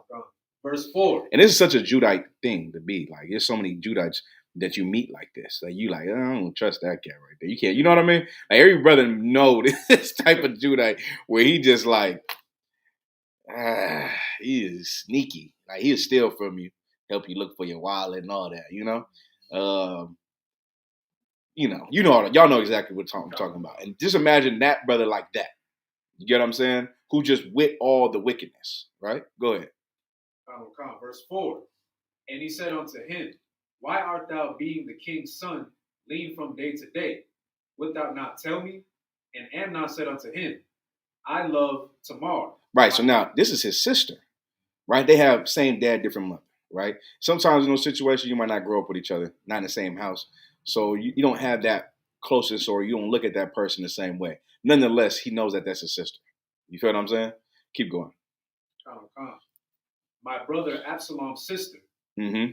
And Jonadab said unto him, lay thee down on thy bed and make thyself sick. Uh-huh. And when thy father cometh to see thee, say unto him, I pray thee, let my sister Tamar come and give me meat. Right. Dress the meat in my sight, that I may see it and eat it at her, so I can eat it at her hand. Go ahead. Verse 6. So Amnon lay down and made himself sick. And when the king was come to see him, Amnon said unto the king, I pray thee, let Tamar my sister come and make me a couple of cakes in my sight, that I may eat at her hand. Mm-hmm. Verse 7. Then David sent home to Tamar, saying, go now to thy brother Amnon's house and dress his meat, dress him meat. Verse 8. So Tamar went to her brother Amnon's house, and he was laid down. And she took flour and kneaded it, mm-hmm. and made cakes in his sight. So now he's looking at his sister, and his sister is a beautiful sister as well, right? She's real beautiful, so beautiful that he gets caught in his lust, wanting to sleep with his sister. You understand? This is his sister. He want to sleep with his sister. He go talk to his little sneaky cousin, because that's the cousin you go to if you want to get some tricks across, right? So the cousin tell him to go, what? Man, go play like you sick, man. Stop like, he said, why you ain't acting like the king's son, man? You got power. You can do whatever they want you to do. Tell the king you sick, and tell him that Tamar needs to come cook for you. And he'll send Tamar over there, and that's your time to be alone. That's the whole thing he's saying, right? Go ahead. So I also wanted to bring up, like you said earlier, like when you know you doing something wrong, you try to like reason with it, but it's not really you; it's the demon. Right. And I noticed in verse 4, mm-hmm. when he says, "I love Tamar, my brother Absalom." Hey, that's funny. That's funny you say, not to cut you out. That's so funny you say that. He didn't say his sister. Right. He said my brother's sister. He tried to like downplay. He tried to downplay it like that ain't his sister. You see that, right? That the author wanted you to read it just like that and pick that up, because he's ignoring calling her his sister. You know what I'm saying? He's ignoring that fact. Go ahead. My cousin said also in verse 2, he said he was so vexed that he felt sick for her. Like he was like really like had a strong spirit of wanting to. And what is that called? Lust. It's like lust is that. Like this is like one of Solomon's brothers. You feel what I'm saying? Like they had that. This is David's son. David also had a lust issue. You get what I'm saying? Like this is a bloodline thing. You feel me? Like they have a problem with women. It could be another man's woman. You get what I'm saying? It could be a sister. It can be heathens. They had a problem. This is their problem. This is their issue. Although they were great men, their problem was women. You feel what I'm saying? And that lust of women destroyed them. Y'all hear me, right? So now it's the same lust that these Levite cats had. The Levites had this same lust. They said, "Oh, we love her so much." It wasn't love. That's not love. You don't do that to someone you love. Right. You don't manipulate them into, having sex with you and somebody else. That's not love, right? You don't manipulate your sister, your blood sister, which is completely unlawful. You know what I mean? You can't. The scripture says you can't sleep with your sister. So he goes and manipulates the situation to act like he's sick, so she can come over and take care of him, so he can have sex with her. And what the brother brought out, trying to avoid coming to terms that it's actually his sister because of his lust, right? So we'll keep reading. Come. This is the book of 2 Samuel chapter 13, verse 9. Mm-hmm. And she took a pan and poured them out before him, but he refused to eat. Mm-hmm. And Amnon said, "Have out all men from me." And they went out every man from him. Verse 10. Right. So now you see what happened, right? Kicking everybody out the crib, right? Kicking everybody out of the crib so he can what? Be alone. Right. Keep going. Verse 10. And Amnon said unto Tamar, "Bring the meat into the chamber, that I may eat out of thine hand." Yeah, and that's where he gets sick. Like, bring it to the chamber. The chambers is the bed, right? The bedroom.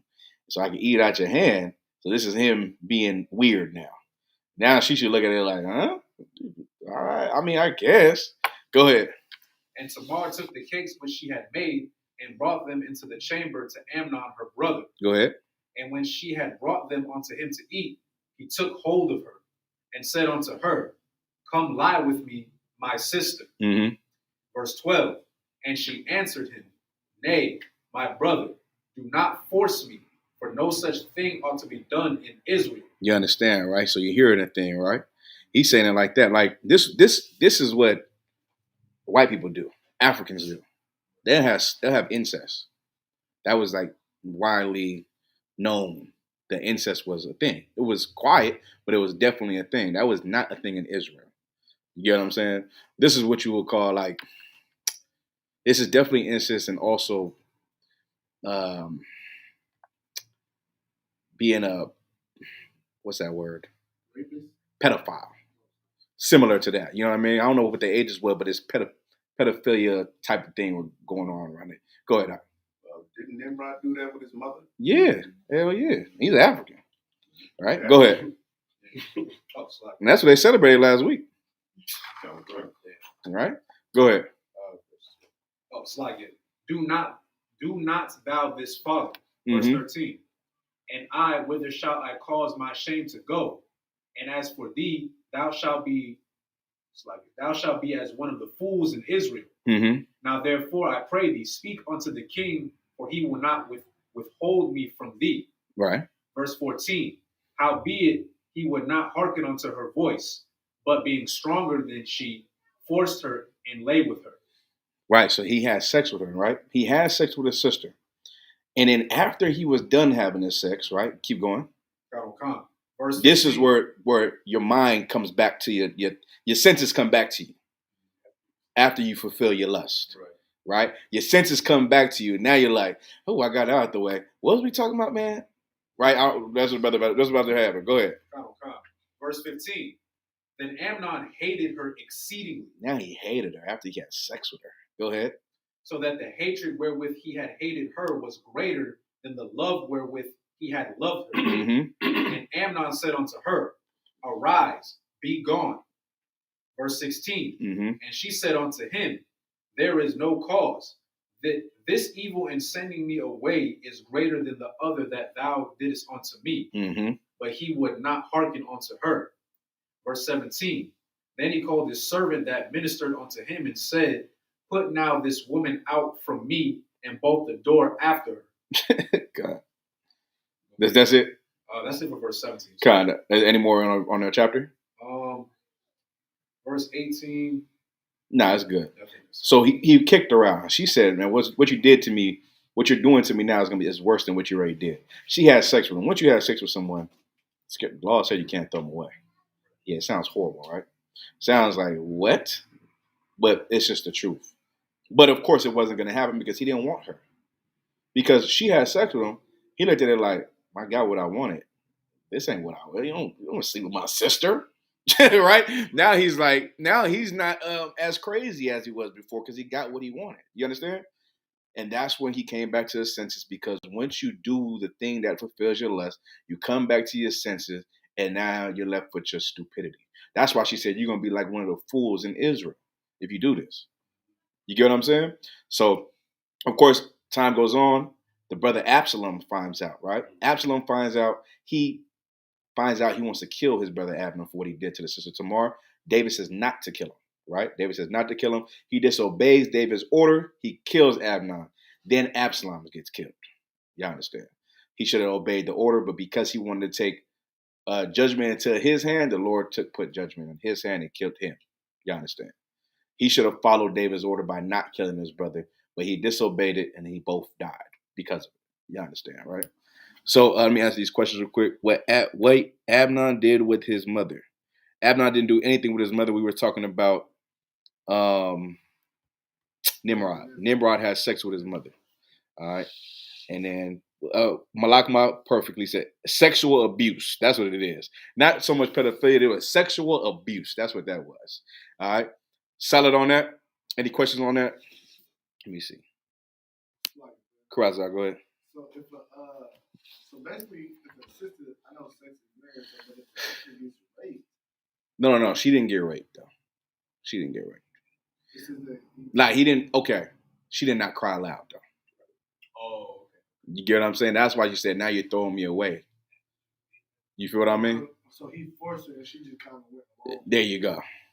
Okay. You get what I'm saying? Like she didn't get raped, but what he did was unseemly, and of course, not unethical, but it's just immoral. You know. So, like, go ahead. So, like, okay, since it's unlawful in what he did, mm-hmm. So like they wouldn't have ever been able to get together because he still broke the law by having sex with his sister, right, okay. Which is unlawful, and it's a judgment behind that. Gotcha. You understand? So but the thing was, they had to be able to go to, being judged. They took all that into their own hands. He kicked her out.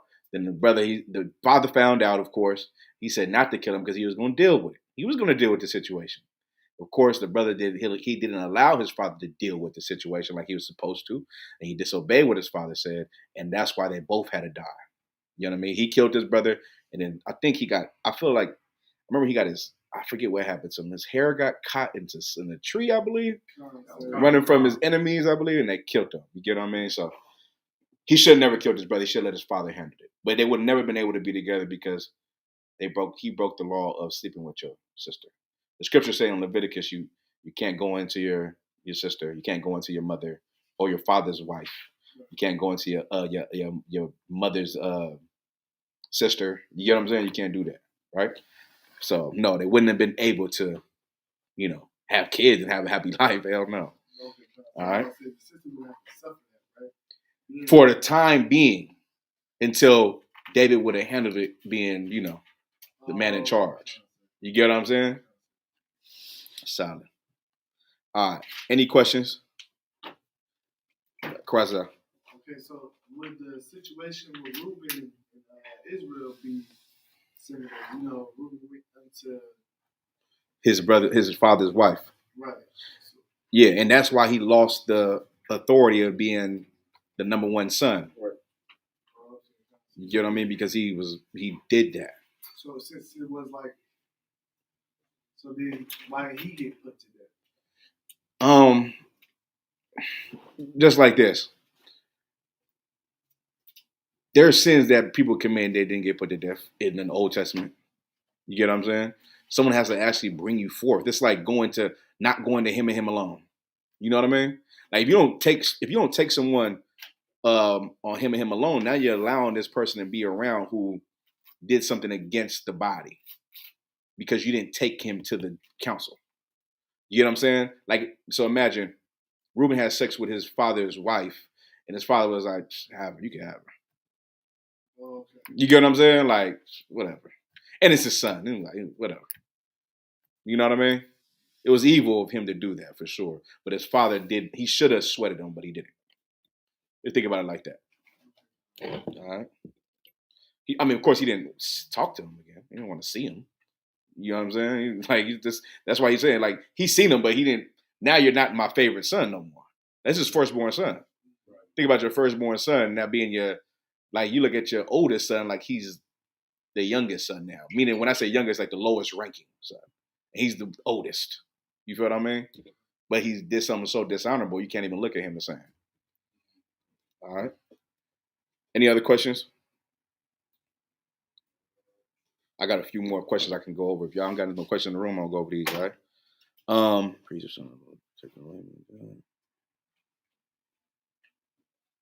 Give me James 2:9. Let me ask this: can you prove to me who the Israelite and who isn't? James 2:19. Let me get that.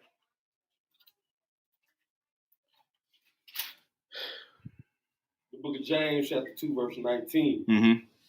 Thou believest that there is one God. Thou doest well. The devils also believe and tremble. Mm-hmm. But wilt thou know, O vain man, that faith without works is dead? Keep going. Was not Abraham our father justified by works when he had offered Isaac his son upon the altar? Right. He offered Isaac his son upon the altar. Go ahead. Seest thou how faith wrought with his works, Mm-hmm. and by works was faith made perfect. Go ahead. And the scripture was fulfilled which saith, Abraham believed the Most High, and it was imputed unto him for righteousness. Mm-hmm. And he was called the friend of the Most High. He was called the what? The friend of the Most High. Keep going. Ye see then how that by works a man is justified, and not by faith only. Mm-hmm. Likewise also was now Rahab the harlot justified by works, when she had received the messengers and had sent them out another way. Keep going. For as the body without the spirit is dead, so faith without works is dead also. Mm-hmm. Now take it back to the top 1 second. Oh yeah, what verse you at? 21? I just finished 26. You said 2? 19. Did you go with 2 and 19? Read it one more time. Thou believest that there is one God. Mm-hmm. Thou doest well. The devils also believe and tremble. Who believes? The devils also believe and tremble. Go ahead. But without know, O vain man, that faith without works is dead. Slocky. I'm trying to. Why did I pull this precept? This ain't what I wanted. No sweat. Okay. Hold on. Think that's it. If there's no questions in the room, this is one thing I had too also for you guys. Remember, I think a couple weeks ago I said the Persians and the Medes, right?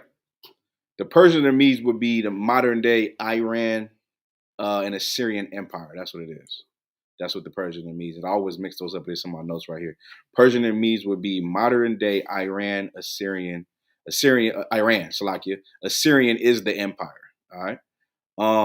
Let me get Ecclesiasticus 16 and 17. And 2nd Esdras 8 and 26. And we'll wrap it up with that. If there's no questions online, we're going to wrap the class up in about 5 minutes. All right. If you have questions, just type them in.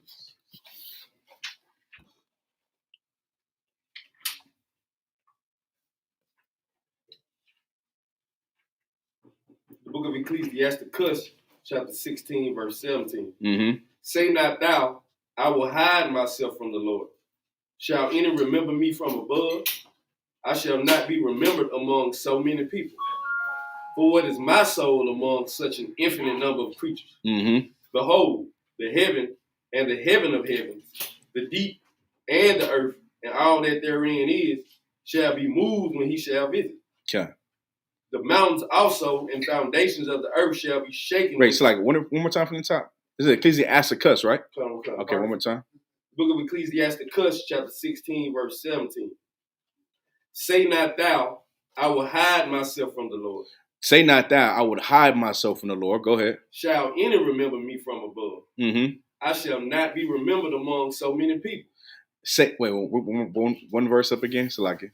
You want me to start 16? No. One verse up where you just read, or one line back, Salaki. Say not thou, Salaki, the book of Ecclesiasticus, chapter 16, verse 17. Uh-huh. Say not thou, I will hide myself from the Lord. Now, you won't say I'm going to hide myself from the Lord. Go ahead. Shall any remember me from above? Shall any remember me from above? What does this sound like? Shall anyone remember me from above?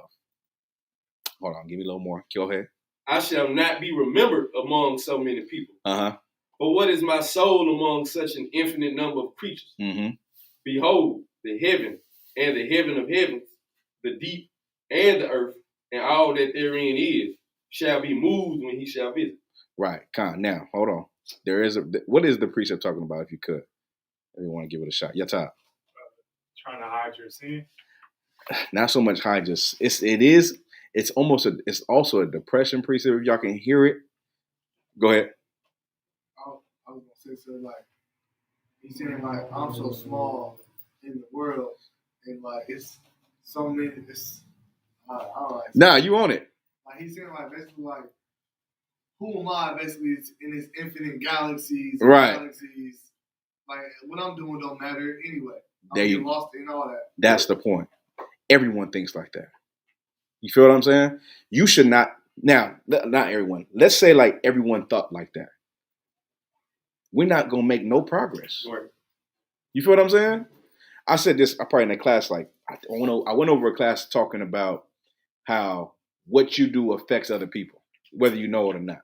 Right? You always have to do what's right because doing what's wrong is contagious. You understand?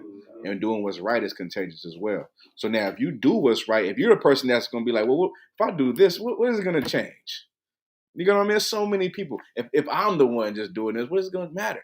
It absolutely matters, right? The Lord doesn't judge you as individuals. He judges you as a nation. Now, if the whole nation believes that because they're in this state of being sad and somber and depressed and, poor in spirit, then of course we would never make progress. You understand? You just want to say something like that, sir? Come on, sir. I was just going to say, what you do matter. You are important. Exactly. You know what I mean? The scripture says, gather yourselves together, O nation not desired. Now, he knows that you don't feel desired because you just said you don't feel desired because you're nothing compared to what the whole world thinks, right? So if you do feel like you can be desired, then you would change your mindset and your thoughts, right? Give me 2 Esdras 8 and 26. Now, I'm going to answer y'all questions too in a second, all right, online. I got like 4 questions on here I'll answer, all right? Somebody give me Jeremiah 4 and 10 through 12.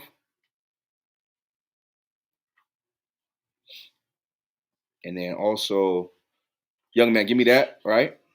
And then Shadow Rock, can you pull Matthew 5 and 25?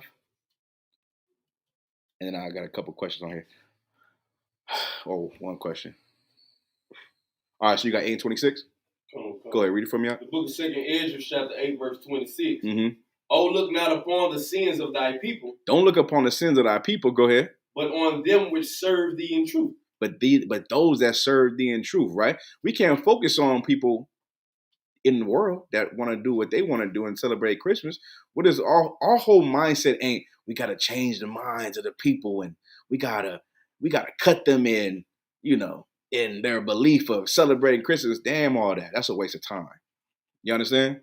We got to focus on the brothers who's not going to celebrate Christmas. We got to focus on the sisters who's not celebrating Mother's Day. You get what I'm saying? And celebrate the sisters and celebrate the brothers who's in here sacrificing. That's what we need to be about. We can't waste our time on the people in the world that don't want to change. They done heard the truth. Believe it. You done told them before. They know you, right? They know what you about. They know everything you do. You can't put your focus in it. Then the scripture says what? Don't cast your pearls on the swine, right? Go ahead. Regard not the wicked inventions of the heathen, but the desire of those that keep thy testimonies in affliction. Right, but that's where you got to go. One more time, the wicked what? Read it again. Regard not the wicked inventions of the heathen. Don't regard the wicked inventions of the heathen. Go ahead. But the desire of those that keep thy testimonies in affliction. Go ahead. Think not upon those that have walked faintly before thee. Right. But remember them, which according to thy will have known thy fear. Y'all understand, right? Those are the people that are important. Not saying brothers in the world can't change and come and be with us. They for sure can. But they should hurry about it. Our life is about them for sure. But our life is more about the people who turn away and come and sacrifice for the Most High now. Y'all understand, right? Solid. All right, let me answer these questions. No questions in the room, right? Go ahead, up. Matthew 10 and 14, that did precept, which you just put the Esdras. Is this your question? No, Let me hear it.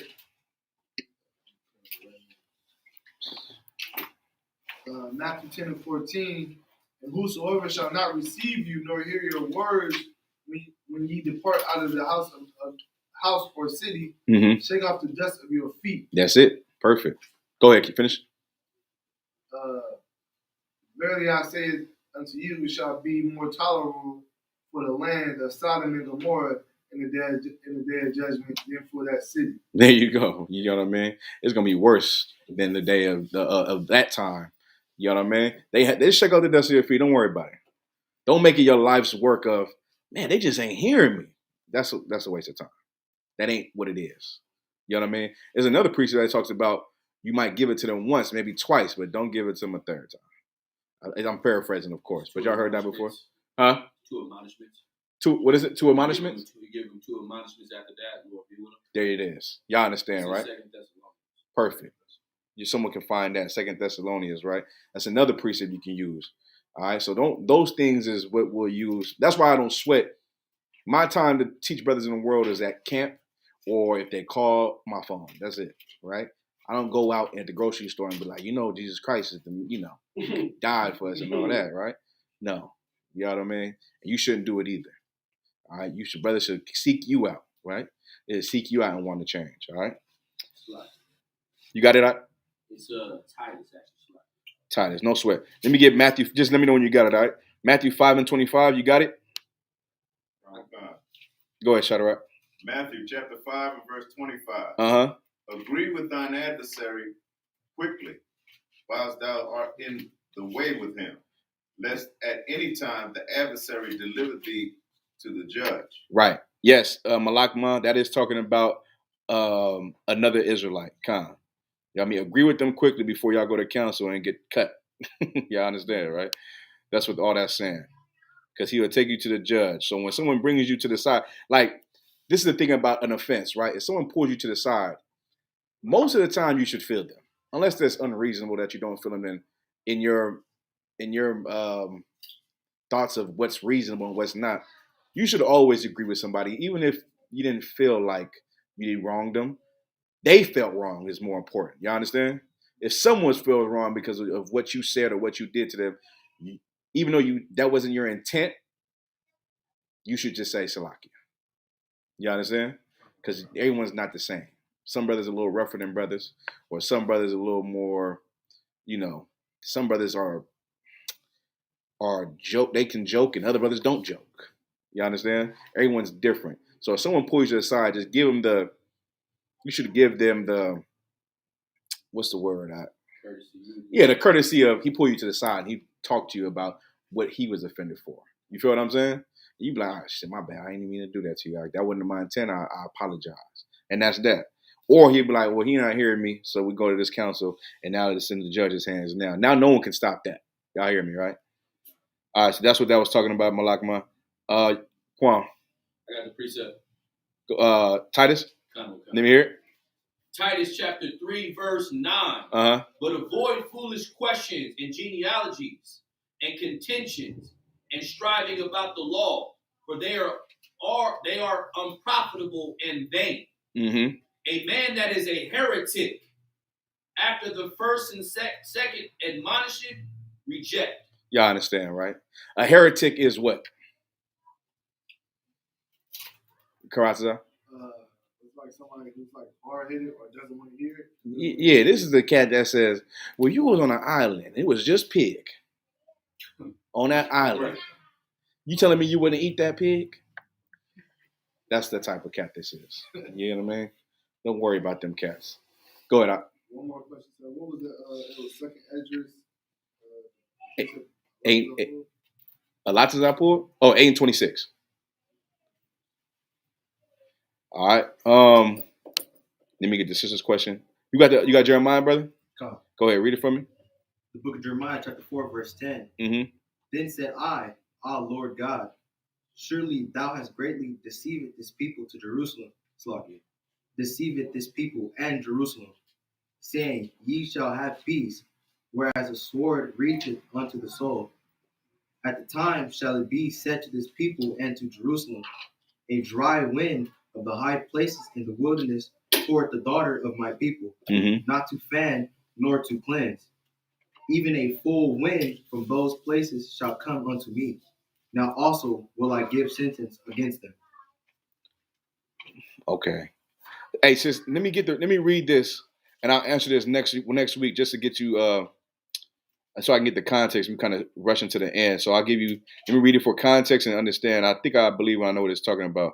But I got to read it from the first verse. All right. And all right, let me get this last question. Salakia, sir, should a sister cover the crown of her head or her whole head, including the nap? What's a nap? Or nape? What's a nape? Oh, okay. She just has to cover the crown of her head. You know what I mean? So you could just this part of your head needs to be covered. You know what I'm saying? While the nape of it doesn't matter. Even the front doesn't even matter. The crown must be covered. All right. That's in 1 Corinthians 11th chapter and the 14th verse. All right. All right. With that, I'm pass it. Who's on guard? No, y'all outside. With that, I'm gonna pass the class to the police officer Karatazar.